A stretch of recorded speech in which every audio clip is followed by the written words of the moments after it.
Il est l'un des 5 députés espagnols qui s'apprêtent à rejoindre le Parlement européen pour combler le départ des députés britanniques dans la foulée du Brexit. Pour le socialiste Marco Rossempere, c'est l'opportunité pour l'Espagne de renforcer son influence au sein des institutions européennes. Nous aurons proportionnellement plus de poids que nous n'en avions jusqu'à présent. Et ce poids plus important sera réparti à parts égales entre toutes les forces politiques, ce qui signifie que pour certains votes qui concernent l'Espagne dans son ensemble, nous pourrons davantage peser au Parlement européen. Au Parlement européen, Marco Rossempere entend notamment peser sur la politique climatique en défendant une transition écologique pour tous les pays de l'Union européenne. Pour cet ancien professeur d'université reconverti dans la politique, l'Europe doit profiter du Brexit pour se renouveler et se fixer de nouveaux défis.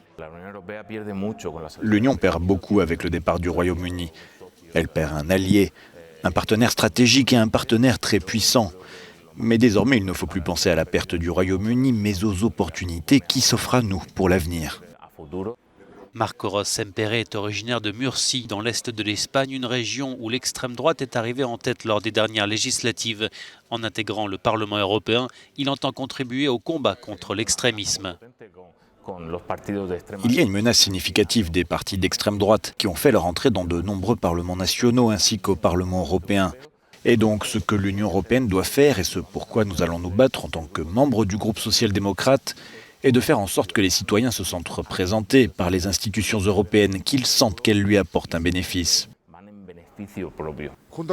En dehors du Parti socialiste, d'autres formations politiques espagnoles, le Parti populaire, Ciudadanos, Vox et le Parti indépendantiste Junts et Catalunya, s'apprêtent également à envoyer un député au Parlement européen. L'Espagne sera donc enfin représentée équitablement selon le traité de Lisbonne. Carlos Marlaska para Euronews desde Madrid.